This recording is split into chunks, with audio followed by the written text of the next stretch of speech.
O amor é sempre responsável por tudo quanto existe. Quando se encontra presente, resplende a beleza e se ampliam as perspectivas de felicidade em toda parte. Quando ausente, de alguma forma, fenece a esperança. Cresta-se a paisagem, a dor se instala e a amargura dilata suas fronteiras, produzindo morbo e desolação.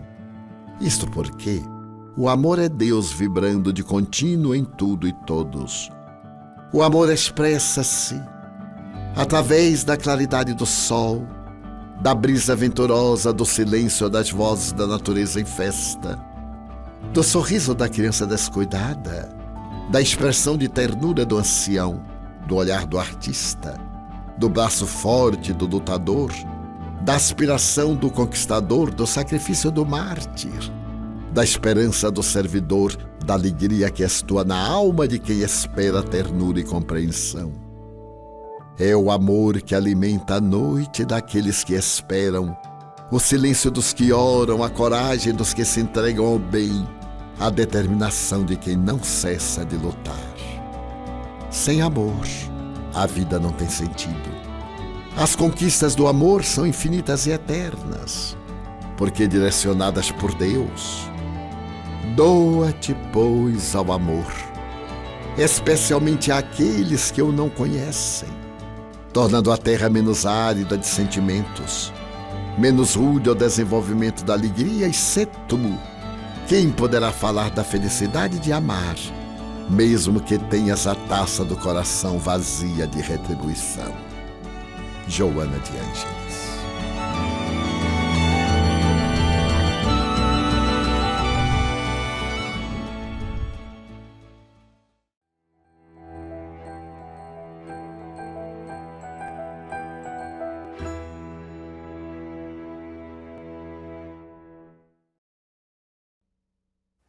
Muito boa noite a todos.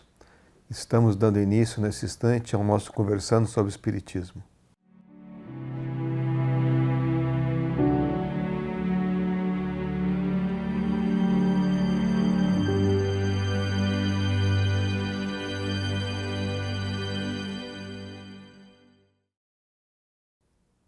Convidamos nossa irmã Solange Seixas para proferir a prece de abertura.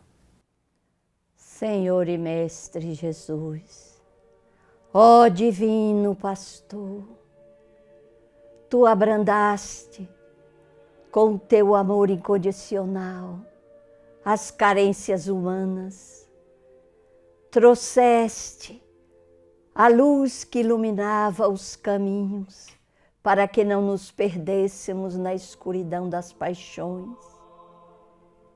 Deixaste-nos um legado de amor incondicional pelos ervos afora, e o homem ainda perdido pelas ilusões começa a volver o olhar na Tua direção.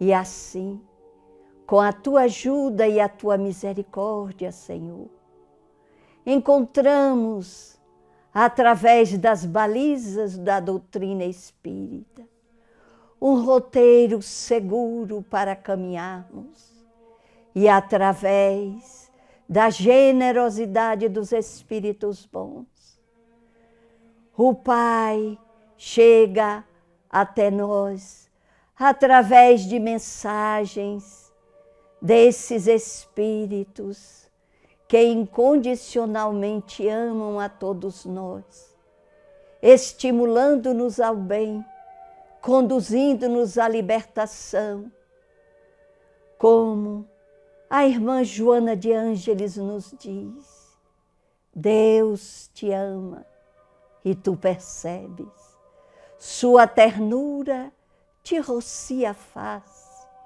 e suas mãos te sustentam. Que não nos esqueçamos disso, aonde estivermos, na labuta, no desespero, na hora da dor e da tristeza, esta mensagem volte aos nossos ouvidos e à nossa alma, para nos erguermos e podermos continuar suplicando-te, Senhor, abençoa-nos, dá-nos a tua paz, que só tu a podes dar. E vem ter conosco, estimulando-nos ao bem. Fica conosco, compreendendo as nossas quedas. Fica em nossos corações, levantando-nos nas horas de amargura. Hoje, agora e por todo sempre, que assim seja. Hoje, nós conversamos sobre Espiritismo, com a presença de Divaldo Franco e da nossa irmã Luziane Bahia, a quem convidamos nesse instante para fazer a sua apresentação. Tio Divaldo, Mário Sérgio, tia Solange, Irze, que faz a interpretação para a Libra, os nossos irmãos da TV Mansão do Caminho, queridas irmãs, queridos irmãos, é com muita alegria e muita gratidão que aqui estamos, nesse espaço virtual da nossa casa, que sempre nos recebe diariamente com tanto amor, com tanto carinho, nos ensinando os verdadeiros sentidos e significados da palavra caridade. Agradecemos a Deus por esta oportunidade e rogamos a Jesus as bênçãos sobre todos nós, nestes instantes de reflexão e de estudo. Muito obrigado, Luziane. O nosso Conversando sobre Espiritismo, nessa primeira parte, será com a palestra de Divaldo Franco, depois teremos um pequeno intervalo e a seguir perguntas e respostas que nos chegam do público. Então, a partir desse instante, convidamos a Divaldo Franco para fazer a sua palestra para todos nós.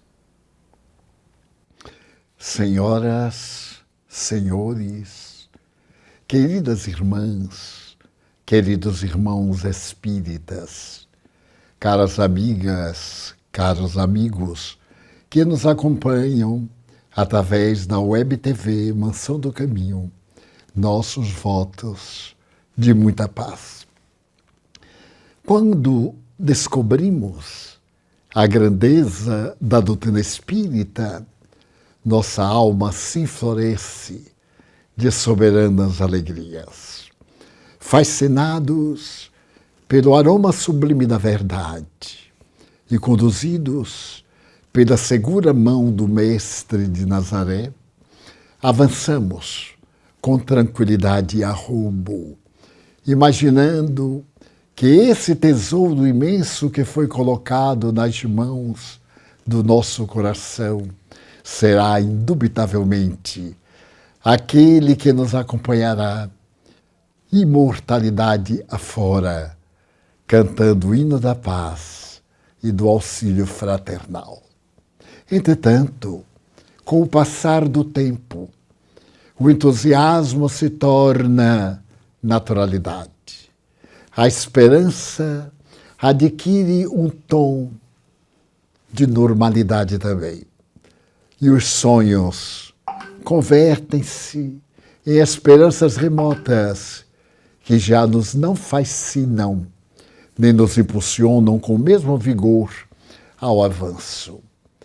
E passamos por um período natural, o período do desencanto em relação à vida. A doutrina deu-nos todos os elementos para o encantamento perpétuo da vida em seus grandes parâmetros no corpo e fora do corpo.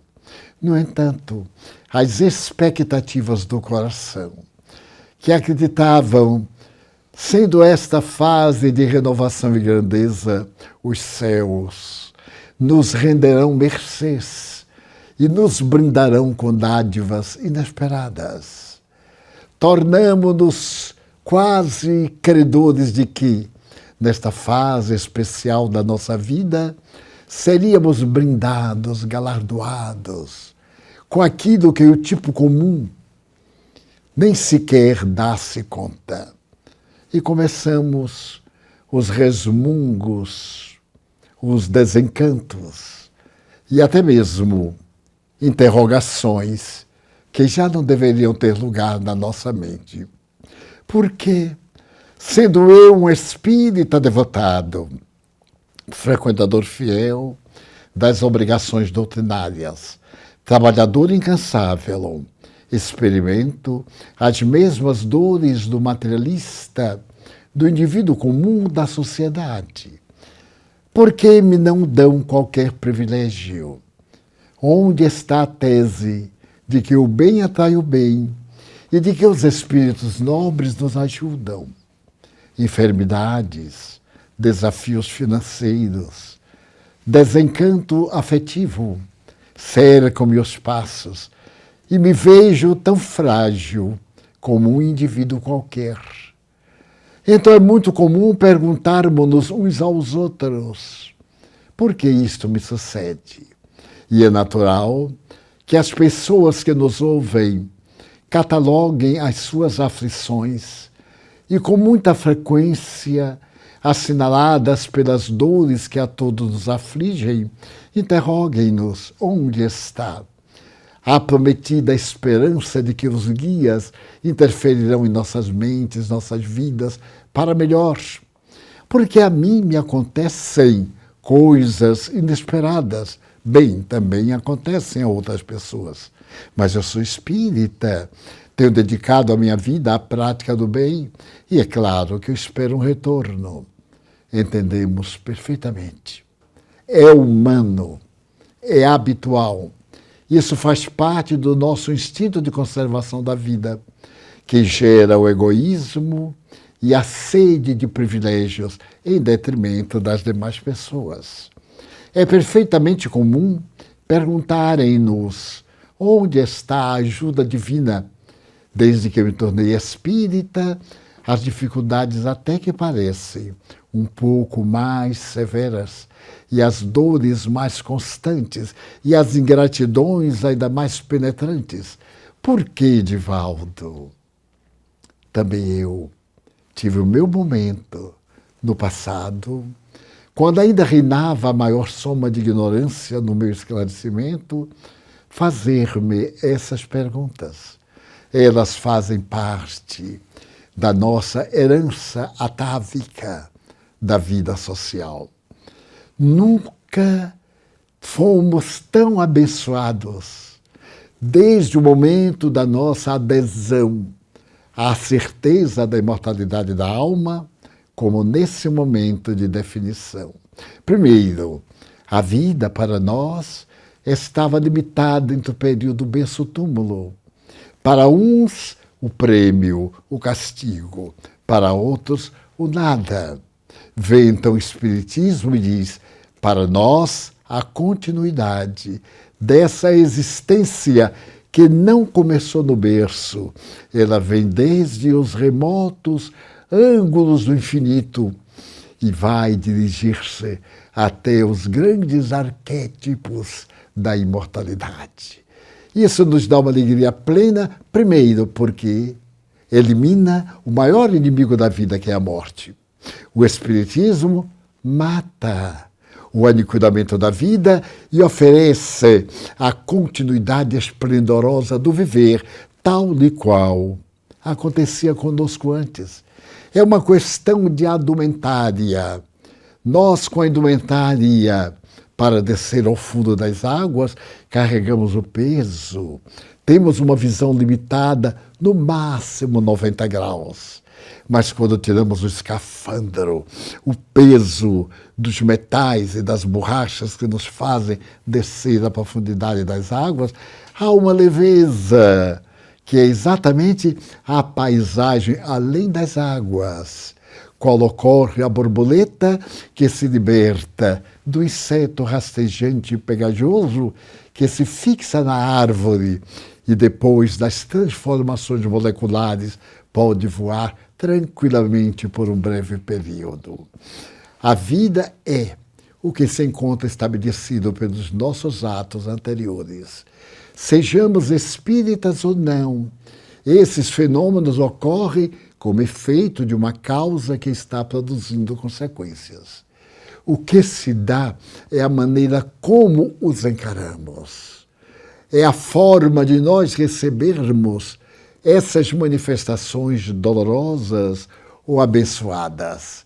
Pelo fato de agora termos uma visão mais perfeita da vida e entendermos que a jornada terrestre não é uma viagem ao país da fantasia, não é também um período de férias na ilha das ilusões, mas é o retorno à escola abençoada da carne para aprimorar o caráter e desenvolver as funções inatas na alma através do corpo, para a nossa plenitude espiritual. A semente, pequenina como o grão de mostarda, uma bolota como a do carvalho, tem em germe a árvore imensa e multimilenar, como também as franjas delicadas da planta que brota muito nas regiões da Palestina, a mostarda também no mundo todo. Ali está em germe adormecido cada questão típica que está dentro da sua casca. Desenvolve-se da mesma forma. A casca entumece-se quando tem o clima próprio, a temperatura adequada. Ela entumece-se e arrebenta. Arrebenta o casulo, é a borboleta.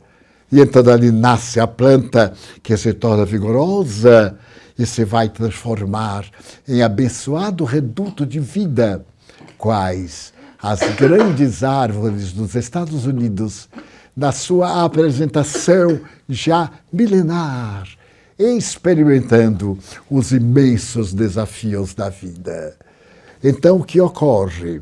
Ocorre que nós estamos nesse desenvolvimento natural das experiências multiformes e os fenômenos que fazem o jacarandá forte e a delicada pétala da flor têm as mesmas forças vibratórias e, consequentemente, eles podem representar o esforço da vida cantando para nós, sem nos tirar as fases. A pétala está na rosa, emborrece, cai, fica a haste, ela se decompõe e vai nascer do subsolo novamente uma outra ramagem que se adornará de flores especiais.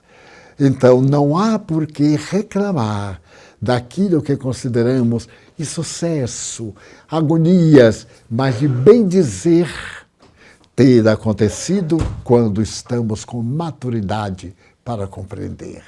Esses fenômenos ocorrerem conosco, a morte de um ser querido, por que acontece comigo? Porque em cada segundo morrem 7.000 pessoas. E um dia há de ser alguém do meu afeto. Por que deverão morrer todos os outros e eu ficar cercado apenas daqueles a quem eu amo e que talvez não nos amam? Eles têm os seus afetos por vez, que também partirão. Daí o Espiritismo nos dá uma bênção de lucidez. Sofrer não é punição, é benção. Porque nos libera de uma canga, de uma carga, e nos permite flutuar com o doce perfume das azaleias, mesmo nas madrugadas sombrias, de névoa carregada, elas abrem e adicionam o suave açúcar perfumado na intimidade das gotas que caem até a chegada do sol, que é a vida e a abundância. Então eu digo às pessoas queridas, você está sofrendo porque está em condições de resgatar. O Espiritismo dá-nos os equipamentos. Quanto eu gostaria de saber nadar, mas não sei. A ciência me proporcionou com instrumentos próprios que eu posso vesti-los e nadar com absoluta segurança. Mas isso não implica que eu tenha sempre que estar vestido, porque a função da vida não é a submersão da intimidade das águas. É a imersão na atmosfera, na ionosfera, nas esferas superiores da vida, que constitui a realidade do universo. Então, a dor, por mais áspera, é sempre uma libertação. Pode haver nada, dizem, mais doído do que o último lance do parto. Quando é expulsa a criança, naquele último momento em que os ossos dilataram na bacia ao máximo. E esta expulsão agora exige ainda uma força interior da contração. Mas é graças a isso que a vida se manifesta na criança. E qual é a mãe que se nega a essa experiência e, no entanto, se sente abençoada pelo filho? Quando há uma união matrimonial, o afeto logo pensa na herança do filhinho, mas sabe que a comunhão, a gestação, a liberação serão assinaladas por várias dificuldades, inclusive pelas dores, mas o amor, a certeza de que está produzindo sementes, faculta a pessoa ter uma alegria imensa com essa dor, que é transformada num hino de alegria. Dor que logo passa, um instante após aquele momento da expulsão. E a natureza exuberante faz a criança adormecer para experimentar a continuação do milagre da vida. Então, Chico Xavier contou-nos uma vez, quando ele era jovem, católico, ele fazia a evangelização com 40 crianças. Mas, na suceder dos dias, ele se tornou espírita. E o padre, apesar de ser seu amigo, disse-lhe que ele não tinha condições de atender mais à religião católica. Então, fez cessar o trabalho que ele realizava. Mas as crianças amavam tanto ao tio Chico que exigiram dos seus pais irem ter com ele para ele continuar a evangelização. E os pais foram em grupo, em Pedro Leopoldo, à sua casa, e colocaram o problema: Chico, não nos importa que você seja espírita, importa-nos você. E nós todos queremos que você continue evangelizando nossos filhinhos. No domingo seguinte, lá estavam no quintal, embaixo de uma mangueira, Chico Xavier e as 40 buliçosas crianças. De repente, ele teve uma interrogação íntima. Meu Deus, quando eu as tinha lá na igreja, que se dava?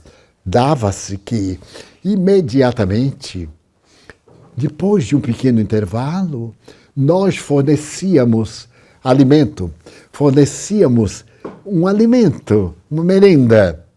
Mas eu não tenho. Oh, meu Deus, como farei? Espíritos bons, que farei? E as criancinhas paravam e diziam: tio Chico, está na hora da merenda. E quando ele ia dizer que não havia merenda, ocorreu um fenômeno curioso. Um vendaval sacudiu a mangueira de uma maneira impressionante, como se fosse arrancá-la. Ele quis correr com as crianças, mas não deu tempo. Então ele as reuniu e esperou passar aquela tormenta. Quando passou, a vizinha do lado perguntou: Chico, que vendaval foi esse? O que é isso que aconteceu? Não sei explicar. É que eu dava aula de evangelho lá na igreja e eles tinham merenda. E agora não. Eu pedi a Deus e Deus me mandou este vendaval. A senhora disse: qual era a merenda? Ah, era uma broa de milho, qualquer coisa. Olha, casualmente eu tenho aqui um bolo e tenho uma bandeja também de broa. Você aceitaria? Ele disse: mas meu Deus, isto é uma benção. Enquanto a senhora retrocedia do muro para buscar a sua ajuda, a vizinha do outro lado gritou: Chico Xavier, o que foi isso aí na sua mangueira? Ele repetiu a explicação. Ela disse: meu Deus, mas é assim que Deus nos atende? Eu tenho aqui qualquer coisa e posso completar. E a partir daquele dia, as duas vizinhas se tornaram as fornecedoras das crianças na evangelização. Deus nos atende. não consoante as nossas exigências, porque passam a ser exigências, mas de acordo com as nossas necessidades. Então é muito diferente eu ter uma necessidade e ter um desejo em torno da necessidade. Tudo que eu quero parece-me fundamental. Mas eu devo ter a obrigação de saber esperar, de contentar-me com o que Deus me permite, porque eu não estou na Terra para um passeio. Eu não sou uma criatura superior para ser mimada. E o trabalho que eu faço não é para agradar a Deus, é para transformar-me para melhor. Então os espíritos bons socorrem-nos. Eu era jovem, ignorava isto em 1949. Havíamos criado o Centro Espírita Caminho da Redenção fazia 2 anos. E tínhamos as dificuldades da época, imagine, há mais de 70 anos, quase 75. Então tínhamos muitas dificuldades, não tínhamos sede, reuníamos na casa de um, de outro, mas como eram várias pessoas, era sempre incômodo, até que 3 viúvas que moravam num casarão disseram-me: nós moramos num casarão com 2 pisos e nós usamos somente a parte de cima. Meu filho falou, minha senhora Etelvina, você pode usar a sala de visita, grande, com 4 janelas abertas para a rua, e ao lado da sala tem a alcova, tem uma porta de entrada, nós esvaziamos e usa o corredor, porque já iam várias pessoas. Eu fiquei agradecido e disse: mas, dona Etelvina, que faremos? Ela disse assim: nós colocaremos os tijolos, umas tábuas e improvisaremos os assentos. Porque o importante, meu filho, não é estar sentado com conforto, é ouvir o que os espíritos vão dizer pela sua boca. Isso é que vai nos interessar. Não é ser chique ou não chique, é o conteúdo. E aquela senhora viúva, as suas 2 irmãs, foram cedendo a casa, cederam o parlatório, cederam a parte da refeição, cederam o quintal. E ali naquele quintal, em 49, 2 anos depois da fundação do Centro, nós iniciamos a alfabetização de crianças da grande invasão do bairro do Uruguai. Grande invasão, porque o lixo da cidade era jogado ali, naquela parte, e estavam ligando a ilha ao continente. Antes, aquela parte, Itapajipe, era uma ilha, agora é apenas um continente. Era estreita numa parte e alonga-se na parte final. Então, uma das regiões mais gentis e delicadas de Salvador, ali a parte da Cidade Baixa. Então, eu encontrei uns meninos na rua lá do bairro da invasão e ofereci-lhe balas. Então, nos veio a ideia de alfabetizá-los. Eu era professor primário, portanto, sabia mais ou menos, possuía algumas cartilhas, os meus livros antigos. E começamos. Eu fui a um armazém que vendia cebolas. E as cebolas vinham dentro de caixotes, algumas tábuas. E então as cebolas amarradas vinham ali dentro. E pedi ao senhor Enéas se ele poderia arranjar 3 ou 4 caixotes daquele. Como não? Quantos você queira? Porque para nós é um problema, porque todos já vêm e as tábuas não sabemos o que fazer. Pegamos 4 caixotes vazios, que ficavam bem, colocamos embaixo da mangueira e começamos a alfabetização. Hoje, passados 75 anos, nós temos 2.000 crianças, 2.500 crianças, jovens, muito bem situados. Porém, o importante é muito mais do que isto. É que uma daquelas crianças que saiu daqui do Pau da Lima tornou-se um honrado militar aqui de Salvador. E nesta semana, Sua Excelência, o senhor coronel, manda uma carta à sua professora daqui da Escola Jesus Cristo. Convido-a para vir à minha posse de diretor do Colégio Militar do Estado da Bahia, nomeado pelo senhor general da 6ª Região. era um aluno daquele tempo muito difícil e que as carteiras eram feitas por Nilson de Souza Pereira. Porque o importante não era a carteira, era a lição que dava. E então, emocionadíssima, aquela velha professora hoje, octogenária, pôde sorrir e dizer que Deus havia atendido integralmente às suas aspirações, que era construir uma sociedade em que os cidadãos respeitassem as criaturas e os ideais democráticos da Grécia, que estão incertos no Evangelho segundo o Espiritismo, abrissem lugar para todas as criaturas. Deus, pois, e os espíritos bons atendem-nos o que é de melhor para a nossa evolução. A Mansão do Caminho apresenta...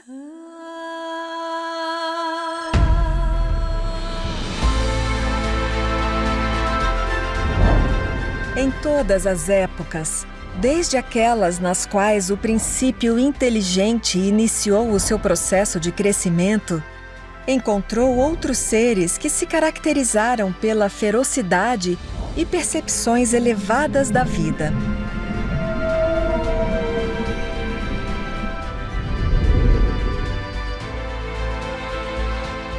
Quantos leprosos eram aqueles no grupo que Jesus curou? Por que somente um voltou para agradecer-lhe a vida e a rapidez da conquista da saúde? E os outros, para onde seguiram?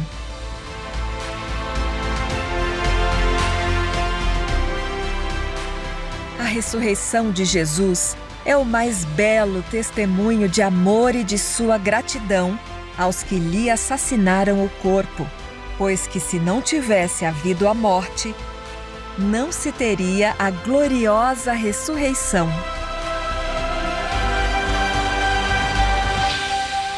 Vida Plena, de Divaldo Pereira Franco, pelo espírito Joana de Ângelis.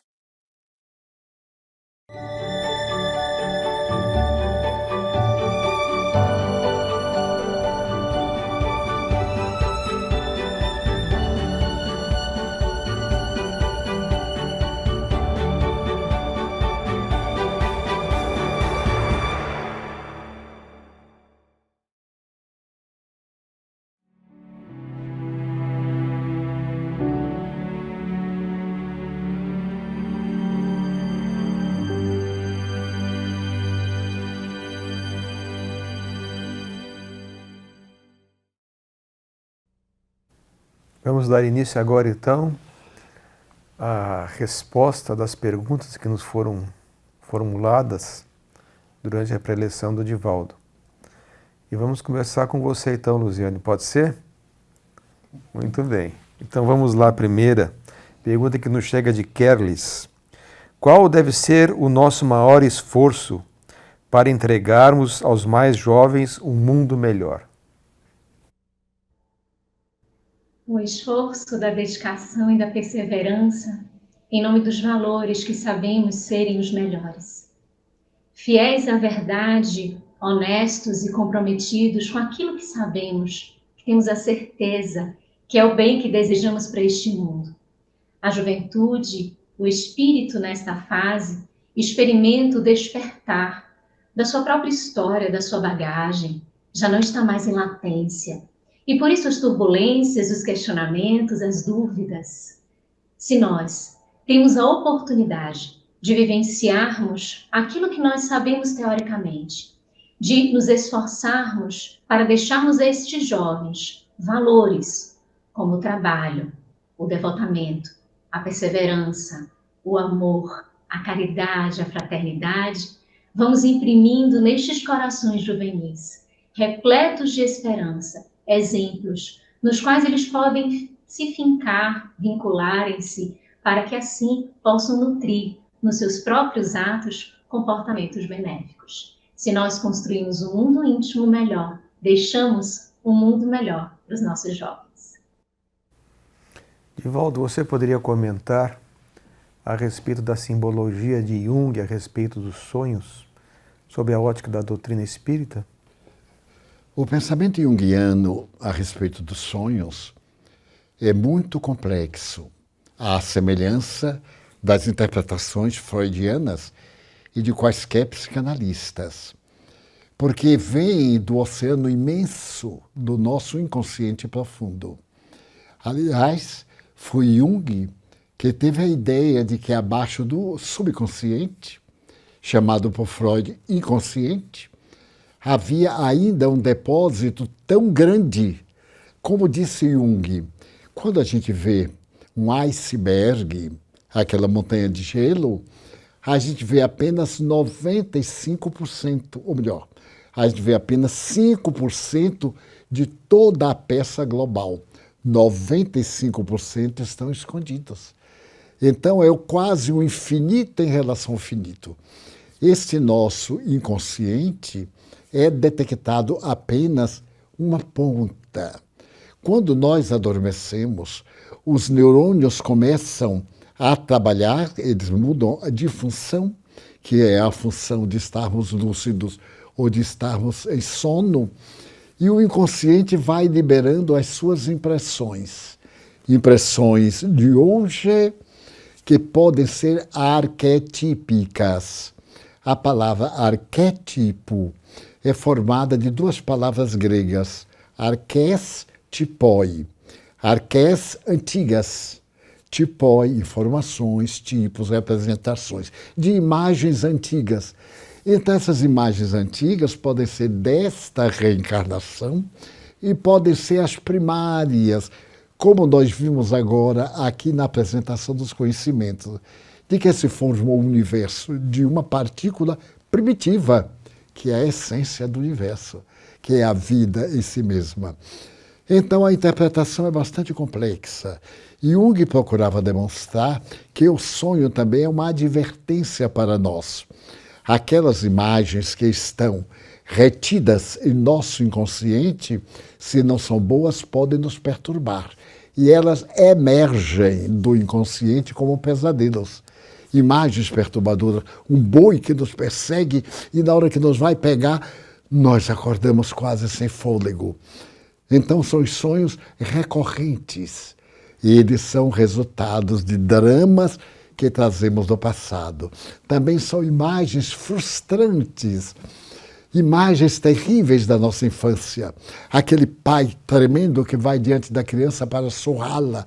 É um gigante na sua imaginação que a vai destruir. Isso fica recalcado no inconsciente. E um dia libera nos sonhos ou nos conflitos. Conflitos de outra natureza, o medo, a timidez, o resultado de não olhar as pessoas na face. Vários fenômenos psicológicos estão sendo liberados nessa imagem. Daí, para nós fazermos uma abordagem correta dos sonhos de Jung, eu sugeriria que você lesse tipos psicológicos.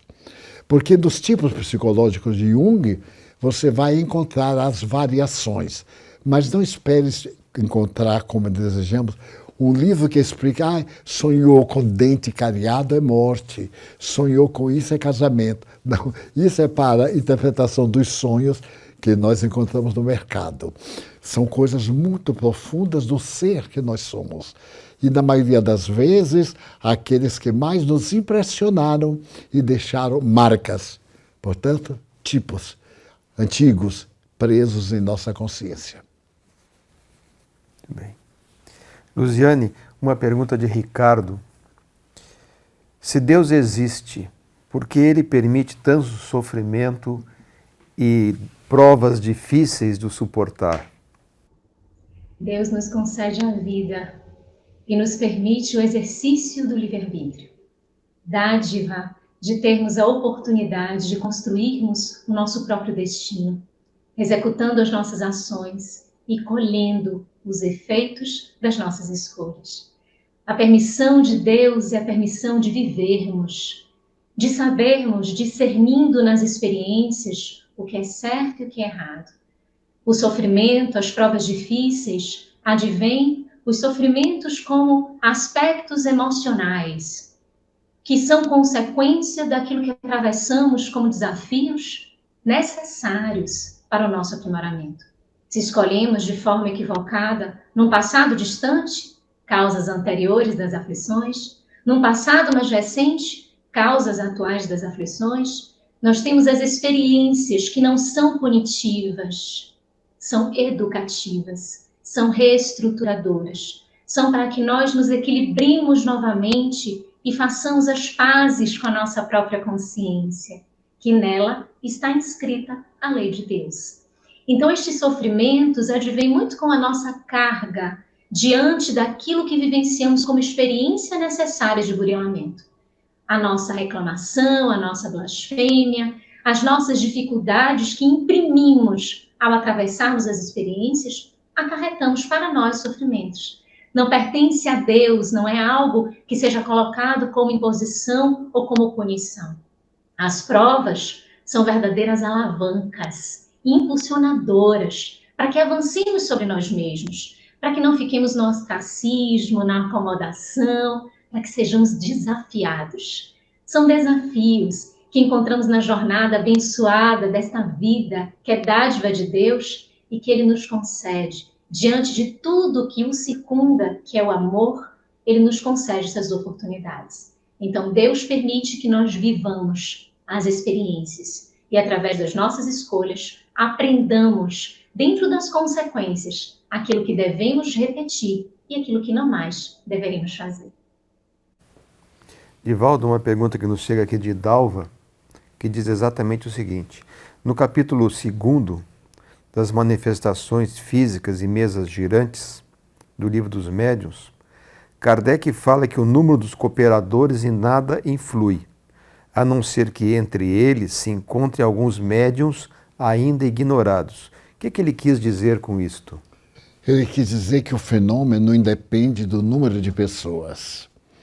Quando temos muitas pessoas, talvez ocorram muitos fenômenos, porque existem pessoas que são médiuns, mas que ainda não se dedicaram à educação da mediunidade. Imaginemos que somos 4 pessoas. Uma delas destaca-se com valores mediúnicos que fazem o movimento das mesas ou outro qualquer. Mas se nós temos 20 pessoas, é provável que entre essas haja mais uns 4 ou 5 médiuns. Há, portanto, uma potencialização muito maior da energia que os espíritos retiram daquele que é médio no grupo de 4, ampliada por aqueles que estão na multidão e não têm notícia da sua faculdade mediúnica. Porque todos nós temos uma potencialidade que pode ser mediúnica. No entanto, uns têm muito maior do que outros. E é exatamente essa manifestação mais abundante que faculta a ocorrência dos fenômenos mediúnicos. Mas, no fundo, todos somos médiuns. Daí Kardec esclarece muito bem. Ali naquele grupo volumoso, tem outros médiuns em potencial que estão ajudando sem dar-se conta. A Ana nos pergunta, na ótica da doutrina espírita, se há algum sentido no aspecto da guerra. O Livro dos Espíritos nos esclarece sobre as guerras, demonstrando que é muito ainda do extravasar das nossas imperfeições, o transbordar das paixões, na linguagem dos espíritos. A guerra simboliza ainda estarmos presos às condições animalizantes, ao invés de estarmos transcendendo e buscando cada vez mais as condições espirituais. Quando nós observamos o fator da guerra, seja em proporções mundiais, ou sejam guerras nos lares, nos ambientes nos redutos mais fechados, é sempre este sinal de que ainda as imperfeições estão ali presentes, da não compreensão, da ausência do diálogo, do não entendimento, e que as partes envolvidas, por guardarem isto no seu mundo interior, acabam por vir à tona extravasando na eleição das guerras. A guerra traz como sentido, ou traz como consequência do seu episódio, do fato em si, a destruição. E como, na sabedoria da divindade, tudo apresenta, ou de tudo se pode retirar alguma utilidade, que aprendamos dos eventos de guerras sejam eles em maiores proporções ou em menores proporções, o sentido de que não precisamos repetir comportamentos de disputas, de situações de adversidades, onde a ausência de misericórdia, de entendimento, ou de cedermos aqui para que a verdade do outro possa se estabelecer, aprendamos com tudo isso. Os espíritos dizem que, após uma guerra, podemos apreender o sentido de liberdade e de progresso. Não apenas no aspecto material, no sentido de liberdade daquele que venceu, ou de um progresso no sentido material de erigir após a destruição. Mas a construção, sim, o nascimento, sim, de um comportamento novo, de aprendermos as explicações que advêm de uma eleição não positiva como as guerras. Uma liberdade no sentido de entendermos que todos os nossos atos acarretam consequências e somos responsáveis por estas consequências. E a nossa liberdade vai estar atrelada ao exercício do cumprimento desta responsabilidade. Progresso no sentido de expurgar as nossas mazelas, as nossas dificuldades e percebermos alternativas outras, de alcançarmos o brilho da construção a partir daquilo que não deveria ser base e nem estar fincado como propósito. Então, este sentido pode ser sim oferido por nós, mas sempre sabendo que a guerra, ela tem um tempo estabelecido para não mais estar presente, porque caminhamos para um propósito de regeneração, onde não há espaço para estas desavenças destruidoras, mas apenas a construção que advém da união, da fraternidade, da compreensão do mundo íntimo e desta inter-relação com o mundo do nosso próximo. Divaldo, Cleonice nos pergunta que quem está numa UTI sedado, ele sente ou vê o seu desenlace? O corpo está sedado, mas invariavelmente o espírito está lúcido. Quando é uma sedação muito profunda, aqueles elementos químicos que entorpecem o cérebro também são absorvidos pelo espírito, que fica no estado de imersão no inconsciente, sem lucidez. Ficam hibernados o espírito e a matéria. Invariavelmente, porém, aquele estado de adormecimento é só do corpo. Mas o espírito não sabe se vai morrer. Ele tenta tomar a matéria e padece a angústia de ver que o corpo não lhe corresponde. Se ele tem noções espíritas a respeito da vida, ele dá-se conta que provavelmente virá a desencarnação. Então, ora, foi o que Kardec nos ensinou, ditado pelos espíritos, a respeito da desencarnação de uma pessoa consciente à luz da vida e de um ignorante. Então, nesse sentido de saber se vai morrer ou acompanhar, isso pode acontecer, porém, não no estado de consciência lúcida como nós. Mas, como toda regra tem exceção, espíritos nobres, quando percebem esse estágio da matéria, seja por indução médica terapêutica, seja por ocorrências orgânicas, já se preparam para a desencarnação. Luziane, a pergunta de João: por que é necessário estar encarnado para evoluir? Não existe evolução sem estar encarnado? Nós evoluímos nas duas condições, enquanto desencarnados, enquanto encarnados. A encarnação nos é necessária, investimos-nos do corpo físico para experimentarmos objetivamente as lições que aprendemos em muitas circunstâncias de maneira teórica, que compreendemos no intelecto, que sabemos a sua importância, mas é na vida física que encontramos esta prova, este teste, essa avaliação e essa oportunidade de crescimento.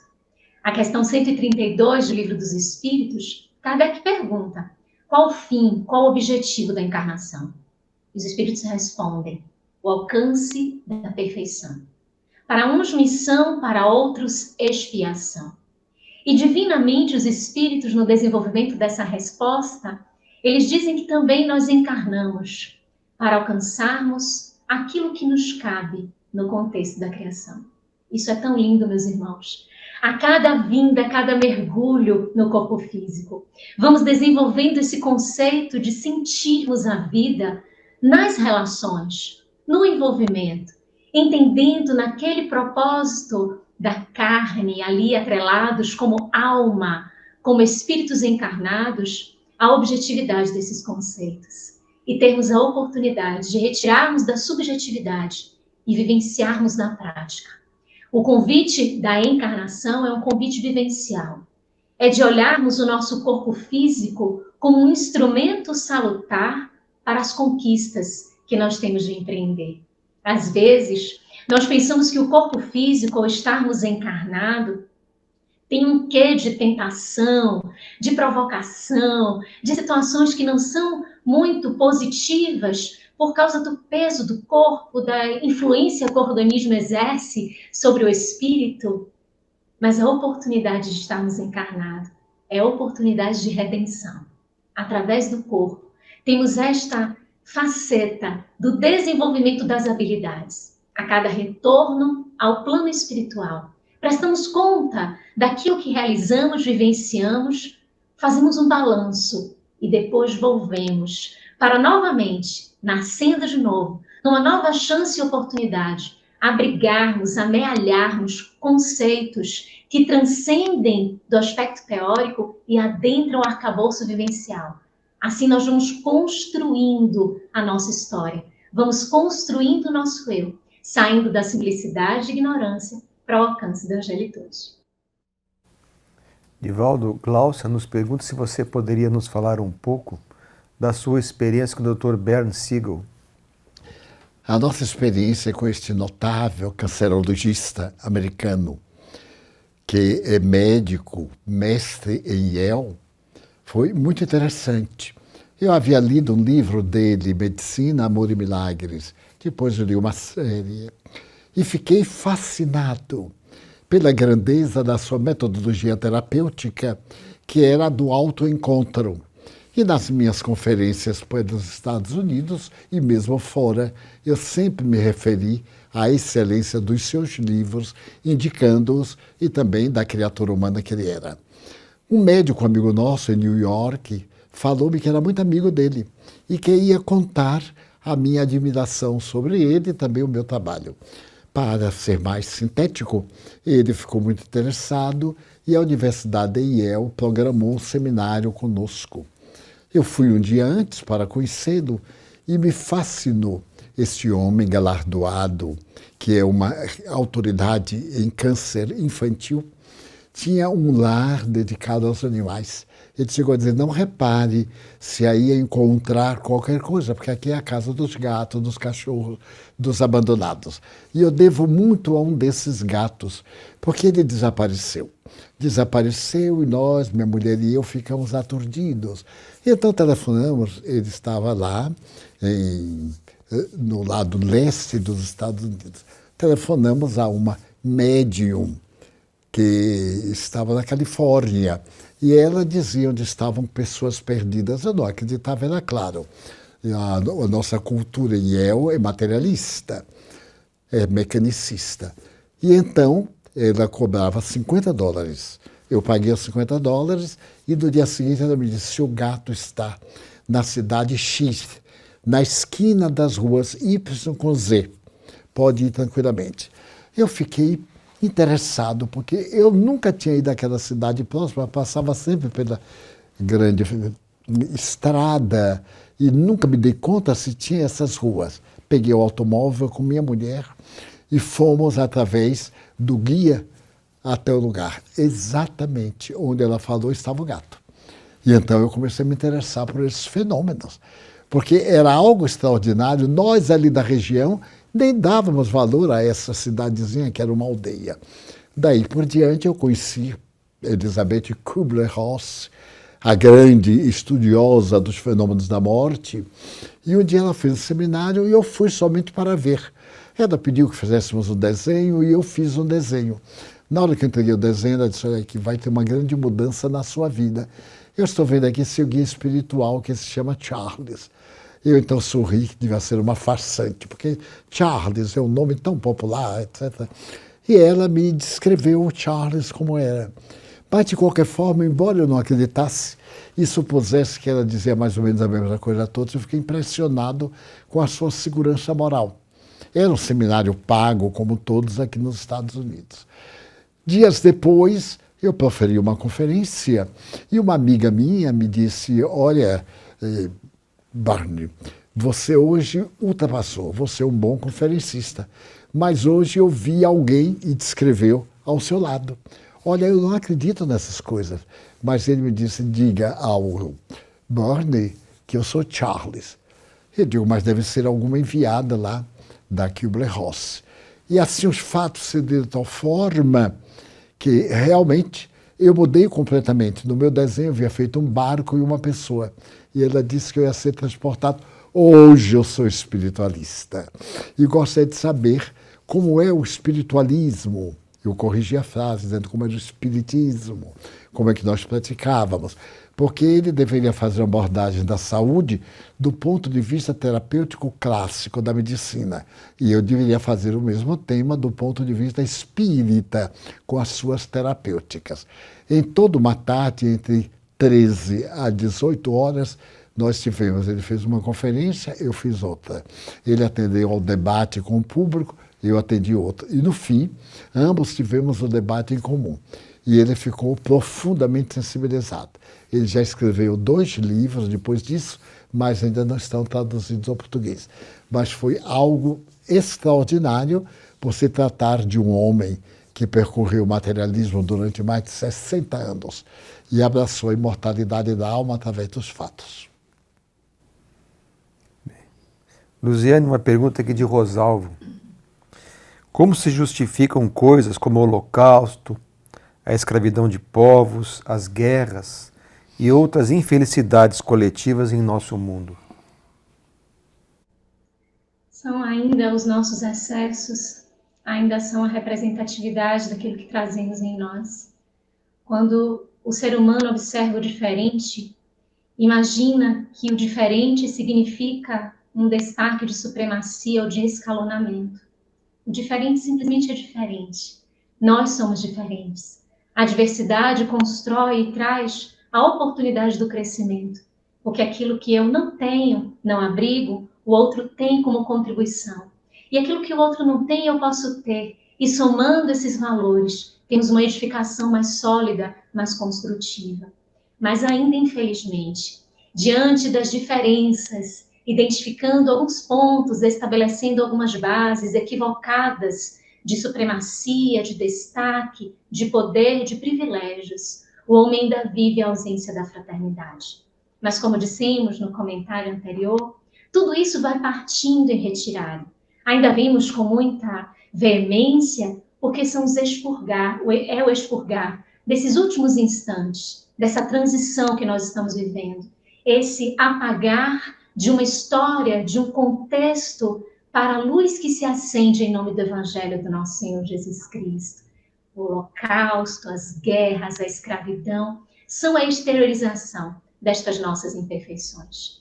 Diametralmente oposto, permitindo que o amor tenha um âmbito maior em nós, vamos trazendo para o mundo real a partida do egoísmo, do orgulho, dos seus filhos, das consequências que advêm deles, para que imprimamos a realidade de olhar no outro, aquele não com quem temos de disputar, guerrear, vencer, mas aquele a quem temos de dar as mãos, para vivenciarmos juntos, aplacando as carências, utilizando-nos daquilo que temos de maior valor, talento, para criarmos uma sociedade mais justa, mais digna, trazendo dignidade às pessoas, respeitando-as e entendendo que cada um de nós tem a parcela contributiva para a construção deste mundo melhor.